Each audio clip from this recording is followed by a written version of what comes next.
Okay, we're recording. Perfect. So you've got your name on the inside of your awesome new notebook. We're talking about the language of geometry. So here's your first 3 vocab words. Now remind yourself, this is your notebook. These are the notes I'm putting up on the board, but since it's your notebook, you can read that and write whatever you want on the inside, okay? So this very first vocab word is conjecture. Guys, stop what you're doing and pretend like you're stroking a fake beard. I'm pretty sure none of you have beards. That's what I think of whenever I think conjecture. It's like we're scientists, and we're thinking about something, and we're stroking our beards. Weird, right? But it helps me remember. So whenever you think of conjecture, think, I'm looking at something, and I'm noticing.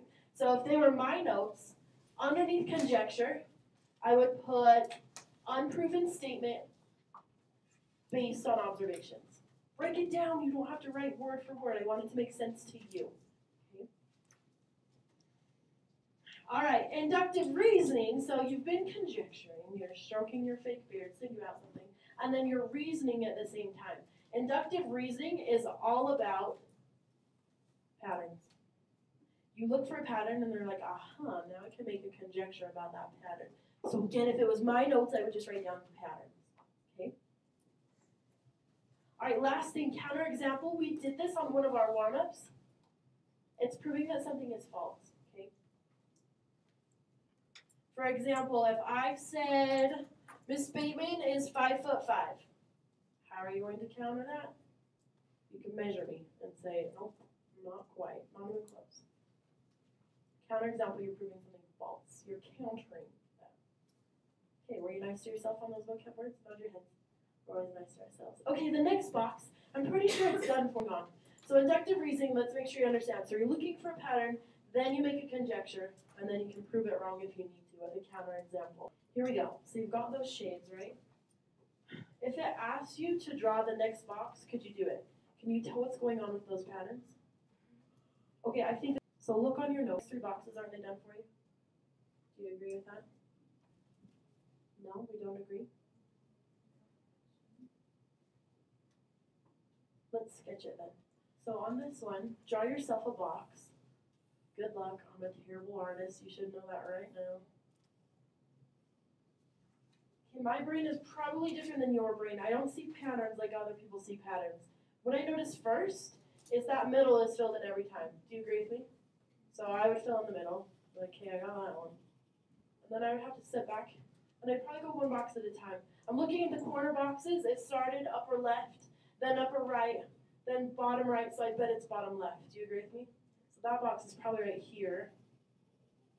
And then what about that guy? So it started here.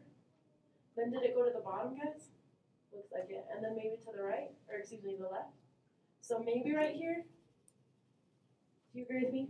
Yeah, we good with that? So you're looking at it, you're making a conjecture. Looks good to me. Okay, let's go to the dot pyramid. You ready? Pyramid, can you sketch the next figure? Look at it, sketch it. It's kind of fun to draw on our books. Okay, there we go. Can I get a hand in there? Can you tell me how you saw this pyramid figured out? Colton, tell me what you did. I looked at the bottom and it increased 1 every time. Okay, Colton said he looked at the bottom and it increased 1 every time. So 2, 3, 4. So Colton, did you do 5 on the bottom? Yes. 1, 2, 3, 4, 5. And then tell me where you went from there. And then I went up above the number 4. Uh-huh. It had 3. Okay, so he said above the number 4 it had 3. Yeah. Keep going. So, and above the number 3 it had 2. Uh-huh. So it increased by 1 each, or decreased by 1 each time. Nice.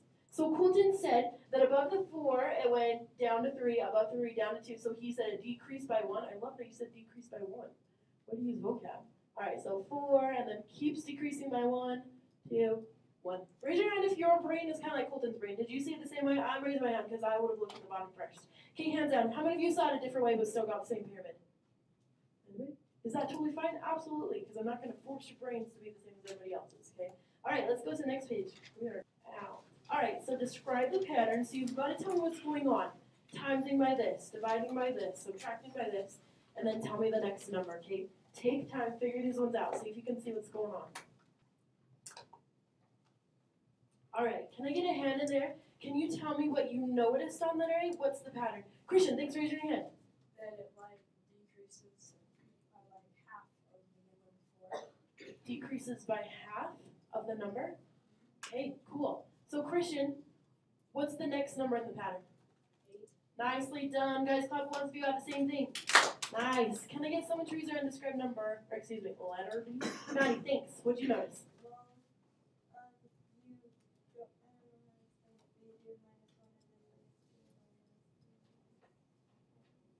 Okay, so Maddie said, I'm unsure how to explain it, but she noticed that minus is 1, and then minus is 2, and then minus is 3, so the next one would be minus 4, dot, dot, dot, right? So what's the next number, Maddie? -5. Okay, check it. If you have a homework problem like this right here, is that describing the pattern? I think that's good. It doesn't have to be in words, guys, so don't stress yourself out. That was perfect, Maddie. Appreciate it. Clap twice if you got this -5. Good job. Okay, take your time. Figure these ones out. Can I get a hand in there? Did anybody notice the pattern on number 2? Can you describe it? Colton, thanks. What'd you notice? It multiplied each time the number multiplied by -5. Multiplied by -5. Nicely done. What's the next number then, Colton? It is 2,500. 2,500. Sweet. Because region got the same on that one. Yeah? We didn't notice that. Can I get a hand in number 3? What's the pattern on this one? Tell me your name. Tyler? Tyler, I knew that. Go ahead, Tyler, tell me. So first it's +10, then +20, then +30, then +40, and then +50. So the next one you have to add 50. Okay, so I wrote the pattern on the board. Nicely done. So, Tyler, is the next number 160? Yeah. You described it so well. Good job, good job. How many got that one? Yeah? Remind yourselves, this is totally fine as far as describing the pattern. Okay? Alright, let's keep going. I think we skipped that bottom part. Pretty dang sure we skipped that. So go to the top of the next page, make sure it matches. Doesn't it say the difference of two numbers? So forth, so on? Yeah, okay, so we do skip that one in your notebooks. Okay, will you circle this keyword, difference? Hand in there, break down that vocab word. What does difference mean? Actually, show me with the arms. What does difference mean? Can you make it with the arms? Perfect, perfect, perfect. It's subtract. So right above that, put subtract. So we're subtracting two numbers, and the final answer has to be odd. So in your notes, just put this minus this has to equal this, but that has to be odd. Okay, so this is this statement, and it's saying, trust us, it's always true. Well, guess what? Do you think it always has to be true? It says, then the greater of the two numbers must also be odd. Let's not worry about that part first. Let's just make up an example where this minus this gives us an odd number. Be nice to yourself. Can anybody think of an example? Tell me. Jaden, give us an example. Sorry, tell me again. 4 minus 1. 4 minus 1 is 3. Check. Did we come out with an odd number? Okay, so we followed that first part of the sentence. We're good. So the second part says, then the greater of the two numbers, stop, which is bigger, 4 or 1. Okay, then the greater of the two numbers must also be odd. Is that an odd number? No. Is 4 an odd number? No, so here's our counter example. We just created an example where that greater number was not odd. Good job, Jaden. Perfect example. Okay. Now, is that always true, though, or would we have to stretch ourselves a little bit? For example, guys, what's 5 minus 1? 4, but that's not an odd number, right? We have to come out with an odd. So what's 5 minus 3? No, that's an odd number. I mean, an even number. What's an example where we could show this is true? Can you think of a true example for this one? Tell me your name in the jersey. Caitlin, go ahead. 5 minus 2 equals 3. All right, 5 minus 2 equals 3. There we go. So we got an odd number, but this one started out odd, right? But you've got to check yourself. So in geometry, it's all about logic. So this one asked for a counter example. So this in red, is this a counter example? Is it proving it wrong? No, this is proving it right. So we want to do what Jaden did, and you want to prove it wrong with a counter example. Can you give me a thumbs up if that difference makes sense? I want to make sure you understand that vocabulary. Okay. All right. Let's do another conjecture. This one, it's in your notebooks, but I don't love the example in the notebooks, so I made it my own. So just on the side, maybe on the left by the hole punches, will you copy down these things real quick? Actually, copy down some of them and I can go catch on real quick. This one is saying complete the conjecture. says the sum of any two odd numbers is something. So I came up with odd number examples. Sum just means add. So 1 plus 1, odd plus odd is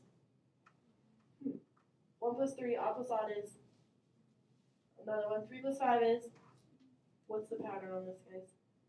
An odd number plus an odd number is, there you go. So get as many down as you need. We'll call it good on that one. Crazy, huh?